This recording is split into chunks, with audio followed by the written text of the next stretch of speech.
Solusi buat banjir Jakarta ya penegakan hukum. Untuk normalisasi sendiri proyek yang dilakukan Kementerian PU ya kita harus sepakatin dulu bersama dari proyek normalisasi atau yang kita sebut betonisasi ini. Apa benar memang solusi buat penanggulangan banjir atau cuman hanya memindahkan banjir ke daerah hilir, daerah Jakarta Utara. Betonisasi atau turapisasi Ciliwung ini sebenarnya satu proyek yang memaksakan, tapi mereka sebenarnya punya dasar. Yang pertama, dengan semakin besarnya laju aliran permukaan, itu berarti harus dipikirkan daya tampungnya.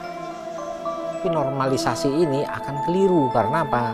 Mestinya kaedah-kaedah alam jangan dirusak. Memang Jakarta perlu betonisasi agar itu menjadi kelihatan bahwa itu sebagai penyangga perkotaan.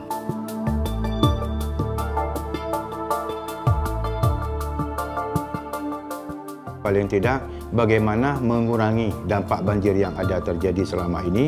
Kedua, sekaligus kita bisa menata di kawasan pemukiman yang ada.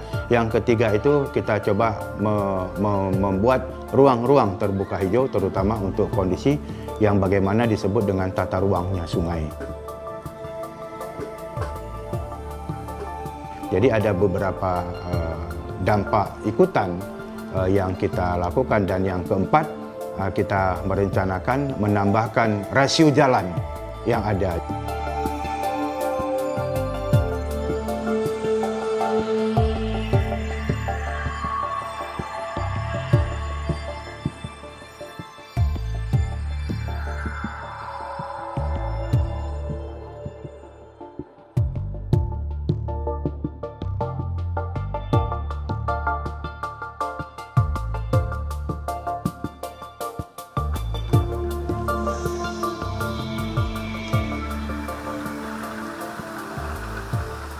Kurang lebih tahun 1996 itu ada program pemerintah yaitu normalisasi, kalau nggak salah normalisasi.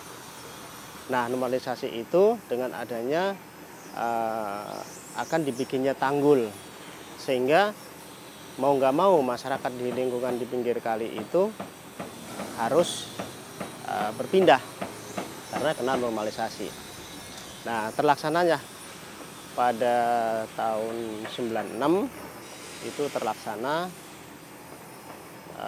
normalisasi, terjadi penggusuran, kemudian juga penggusuran itu sendiri tidak cuma-cuma, juga bersama pemerintah juga diganti rugi, kemudian juga dialokasikan di rumah susun di Cawang kalau dulu waktu itu nggak salah.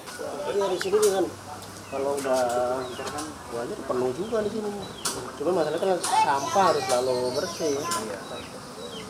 Kan kalau bersih kan jadi disedot itu gampang. Tapi kalau banyak sampah itu bisa, iya, dasarnya nggak itu ngejalan, jadi mampet. Ini kan ada pompa. Kalau dua pompa ini dua-duanya berjalan dengan bagus, saya kira air yang dari atas itu bisa langsung kebuang. Bukan permasalahannya kan kadang-kadang adatnya misalnya adat. Nah, kemudian dampak daripada pembangunan proyek Ciliwung ini sekarang ini bisa kita rasakan sekali, ya. Dengan adanya pembangunan ini semacam ada jalan infeksi yang tadinya tidak bisa ditembus sama orang, ditembus dengan mobil, ya, dengan kendaraan. Sekarang bisa tahu sendiri jalan-jalan sini sudah bisa akses dilewatin, semuanya lebih lancar lah daripada sebelumnya. Ya, kalau yang dampak yang dirasakan secara positif dengan tanggul ini, ya, dengan adanya banjir kita cepat tanggap darurat dari masyarakat luas, ya, menginformasikan, kemudian mengevakuasi, kemudian yang ketiga adalah pasca banjir itu untuk penanggulangan, pengobat-obat, bantuan pengobat-obatan, kemudian survei untuk bantuan-bantuan sembako umpamanya, seperti itu lebih cepat. Ibu tahu kan tentang adanya pembetonan? Saya itu pendapat Ibu, ada nggak akibat ngaruh dari beton terhadap ekosistem? Ya, kalau dari segi aspek ekologi, segi lingkungan, apapun kegiatan yang dilakukan di lingkungan pasti berdampak, akan berpengaruh terhadap lingkungan. Nah, terkait dengan beton, karena beton ini bersifat impermeable, artinya tahan air, tidak menyerap air. Sementara kalau pembetonan sungai itu di tepi sungai menyebabkan sungai tidak bisa meresap, itu satu. Kedua, juga menyebabkan berkurangnya retensi oleh vegetasi, karena tumbuhan tidak bisa tumbuh di beton. Sementara kalau di pinggiran sungai secara alami itu berupa tanah dan batu-batuan, tumbuhan bisa hidup di situ, sehingga ketika air melewati tumbuhan ini akan mengurangi arus, ada retensi, dan kemudian air bisa meresap ke dalam tanah. Sementara kalau dari beton, jelas ini berbeda, kondisinya lebih padat dan tahan terhadap air, tidak meresapkan air. Menurut pendapat ahli, apakah dengan normalisasi kali itu, apakah betul bisa menata sistem pengelolaan drainase dan pengendalian banjir di Provinsi Kota Jakarta? Kalau saya ibaratkan ini seperti kalau kita sakit kepala kemudian minum obat penghilang sakit kepala, ya. Nah, itu seperti itu analoginya. Artinya sakit kepalanya hilang, tapi sebenarnya masalah yang menyebabkan sakit kepala itu tidak diselesaikan. Atau mungkin itu sakit kepala yang disebabkan dari gigi atau dari ada sumbatan dan sebagainya, itu kan kita tidak tahu. Pokoknya sudah tidak sakit kepala. Nah, mungkin kalau dianalogikan seperti itu. Yang penting tidak banjir. Saat itu ya mungkin bisa. Saat itu tidak, untuk beberapa waktu mungkin tidak banjir. Tapi karena sumber banjir atau sumber airnya itu bukan hanya di hilir saja, karena DKI ini letaknya memang di hilir, dekat laut ya, langsung airnya kan ke laut. Tetapi ada di hulu sumber airnya, jadi tidak bisa hanya mengatasi masalahnya di sini saja. Kalau di sini airnya kalau tidak diperbaiki, daerah resapan airnya akan terus mengalir. Akhirnya dibilang banjir kiriman dari Bogor, ya. Bogor yang diletakkan di hulu dari Jakarta, ya memang. Dan kalau dilihat dari kontur dari hulu sampai hilir Sungai Ciliwung ini, memang kontur yang di hulu itu antara 200 sampai 3.000 meter di atas permukaan laut. Kemudian daerah tengah itu 200 sampai 100, kemudian yang hilir Jakarta itu 100 sampai 0 ya, karena permukaan laut. Nah, air ini dari hulunya itu deras sekali, kecepatan arusnya tinggi, kemudian makin melemah karena memang dari ketinggian kan, kemudian mulai melemah, dan di Jakarta lebih kecil lagi kecepatan arusnya. Tetapi selain arus, kan dia juga membawa volumenya. Nah, kalau di hulunya ini tidak volume air itu tidak sempat meresap, tapi langsung di permukaan mengalir. Kemudian permukaannya lagi tidak menyerap air seperti semen, kemudian bangunan-bangunan, itu kan pasti air tidak meresap. Beda kalau ada pohon, kemudian air akan mengalir dari pohon, kemudian meresap ke dalam tanah, kan seperti itu kalau hujan di hulu. Nah, ini kalau hujan di hulu tidak ada penahan air itu, kemudian langsung ke Jakarta. Akibatnya Jakarta yang tadinya sudah disiapkan untuk banjir saat ini, mungkin kemudian beberapa tahun lagi akan meningkat lagi. Jadi untuk sementara normalisasi ini bisa menyelesaikan untuk lokasi-lokasi tertentu. Tapi kalau kita lihat dari perkembangan banjir di Jakarta dari tahun ke tahun itu semakin luas wilayahnya.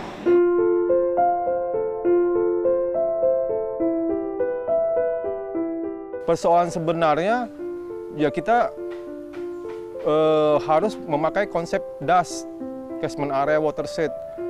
Jadi kalau pemikiran cara berpikir Kementerian PU itu bagaimana air dialirkan secepat-cepatnya dibuang ke laut.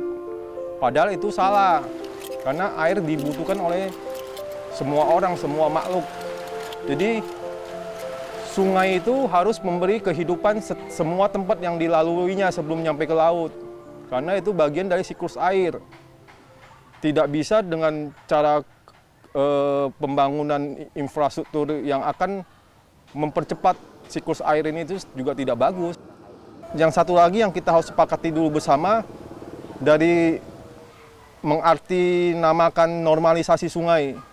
Sungai yang normal itu bagaimana sih yang namanya sungai normal? Apa betul yang sungai yang dibeton kanan kiri dengan pile sheet kedalaman 12 meter itu sungai yang normal?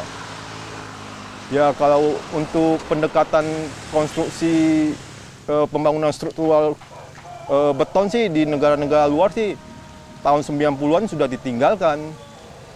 Karena memang tidak terbukti solusi buat penanggulangan banjir, karena banjir itu dari hulu.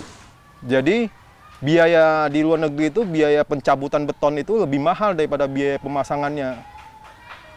Dan saya pikir kalau pemerintah mengartikan betonisasi Ciliwung ini sebagai solusi penanggulangan banjir itu salah besar. Itu hanya cuma memindahkan banjir dan solusi itu cuma jangka pendek.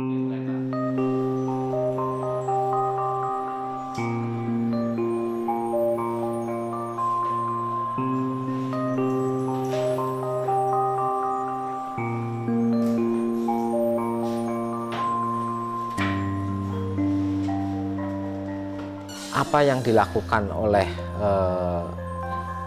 katakan pemerintah daerah DKI Jakarta bahwa penanggulangan banjir dengan cara betonisasi itu satu hal yang sebenarnya sudah benar, tapi banyak cara lain yang lebih ramah terhadap lingkungan. Salah satu contoh, banjir DKI Jakarta melalui Ciliwung itu ada 900 juta kubik air. DKI Jakarta sendiri hanya memerlukan 400 juta kubik dan baru dipenuhi dengan 200 juta kubik, baru 50%. Padahal air dibuang dan merendam Jakarta baru sampai ke laut. Memang dana untuk normalisasi itu cukup besar. Saya dengar itu lebih dari 1,5 totalnya, dan sekarang mungkin yang dilakukan sekarang kurang lebih sekitar 1,3. Dalam rupiahnya adalah triliun. Ini dana yang cukup besar.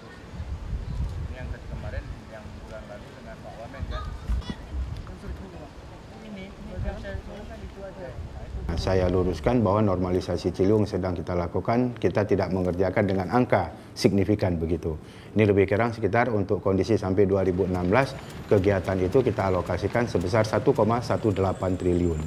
Artinya hanya 1,2 triliun untuk 19 km. Dan yang kedua di situ bukan hanya yang disebut bahwa pekerjaan itu beton, dampak itu sekaligus kita untuk berupaya menata kawasan itu. Yang ketiga apa tadi yang saya sampaikan? Adanya ruang terbuka hijau yang betul-betul layak dan baik kita optimalkan di sekitar kiri kanan daripada bantaran sungai, terutama kawasan-kawasan yang memungkinkan untuk kita lakukan itu.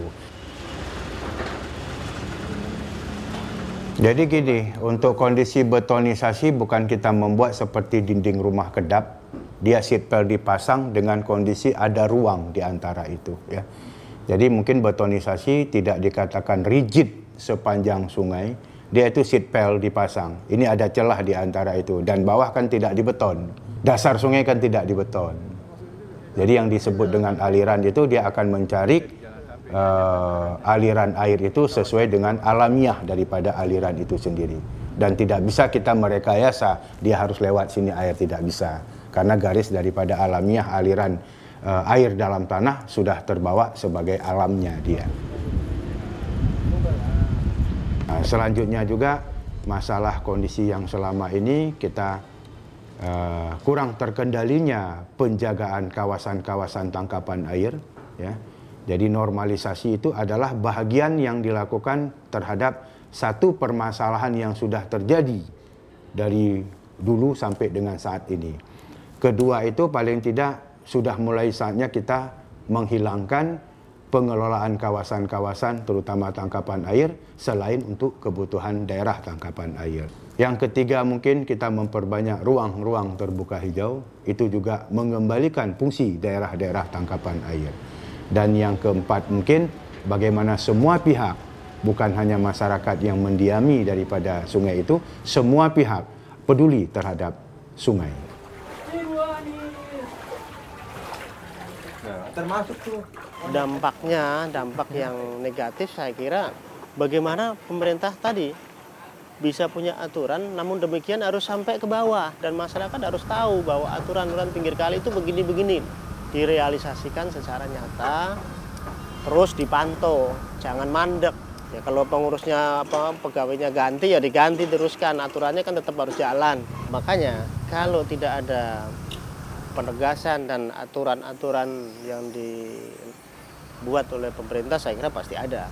Tapi saya yakin betul bahwa undang-undang perharian pasti, undang-undang dinas perairan pasti sudah membuat suatu undang-undang yang intinya bangunan-bangunan yang permanen atau yang semi permanen yang berdiri di atas bantaran Kali Ciliwung pasti itu dilarang.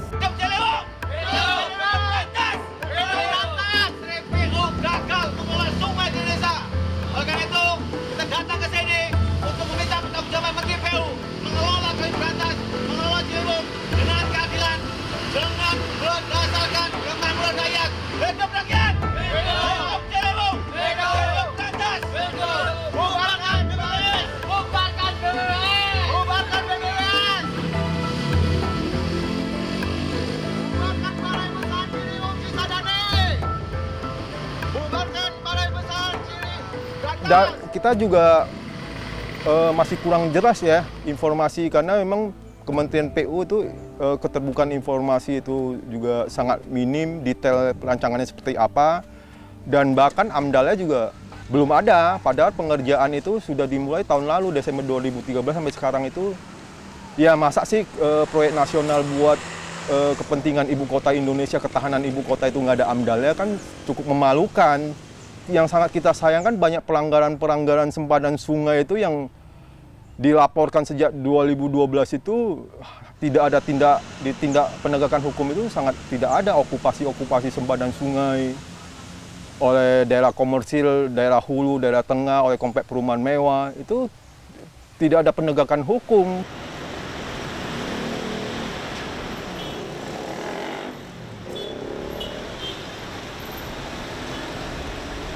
Setiap sungai yang kita normalisasi, kita berikan batasan jalan inspeksi.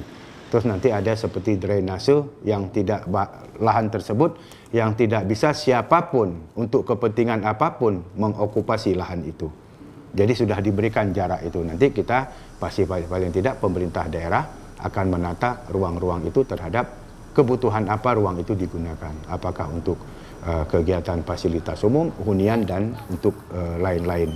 Artinya untuk ke depan itu kita membatasi seperti yang kita sebut dengan penataan kawasan, misalnya ada dinding apa atau ada batasan, kita batasin dengan jalan dulu, terus habis pinggir jalan ada drainasenya, itu untuk melayani drainase yang ada di sekitar pemukiman yang ada di sebelah kiri kanan daripada jalan inspeksi, dan paling tidak kita memberikan batasan sampai kapanpun lahan ini batasnya di dalam kebutuhan apapun hanya sebatas ini.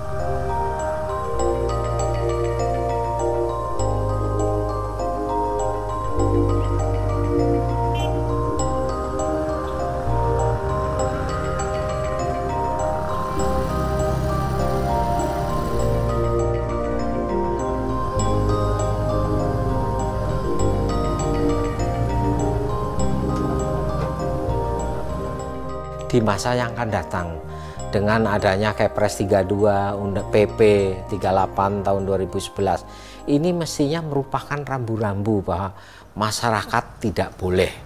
Contoh yang konkret sekali dilakukan oleh di dunia sebagai percontohan itu di Costa Rica. Di Costa Rica hampir sama dengan Ciliwung, mungkin dia lebih ini, dan sekarang jauh lebih baik, termasuk airnya baik. Dan itu juga sudah dimulai di Surabaya. Di Surabaya airnya cukup baik. Kenapa? Di ibu kota ini tidak bisa seperti itu. Sehingga kesadaran masyarakat, sosialisasi terhadap mereka yang ada di pinggiran Ciliwung, ini harus betul-betul dilakukan secara rutin. Sehingga mereka sadar dan harus diantisipasi jangka panjangnya terhadap generasi mendatang. Menurut pengalaman saya dampak itu saya belum menemuin ya. Artinya dampak dari ini belum menemuin. Karena apa? Kalau musim kemarau itu banyak ya air-air yang memang tidak bisa keluar ya, habis ya. Mungkin habis ya. Dampak dari air yang harusnya memang ada resapan dari kali, tadi dengan adanya ini di beton, jadi mengurangin itu mungkin kemungkinan ada, pasti ada.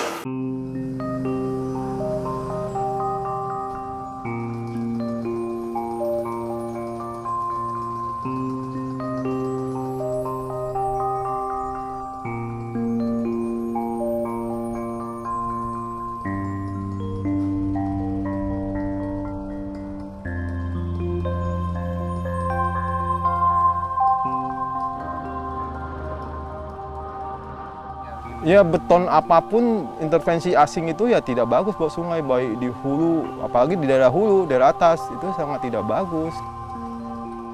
Memang daerah yang sesudah diturap beton ini dalam jangka pendek memang tidak terkena limpasan air karena tinggi.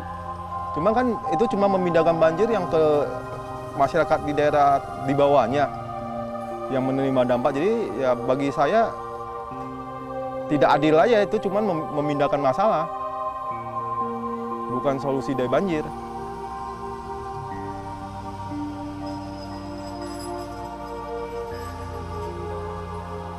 Mohon di kita semua tidak semudah membuat satu statement mengorbankan dengan tanda kutip, tapi kita bagaimana menata lingkungan masyarakat yang lebih layak ya. Jadi mungkin kita coba menggunakan kalimat itu, tidak ada yang dikorbankan, apalagi pemerintah. Jangankan untuk berbuat, berniat untuk mengorbankan rakyatnya itu juga tidak punya.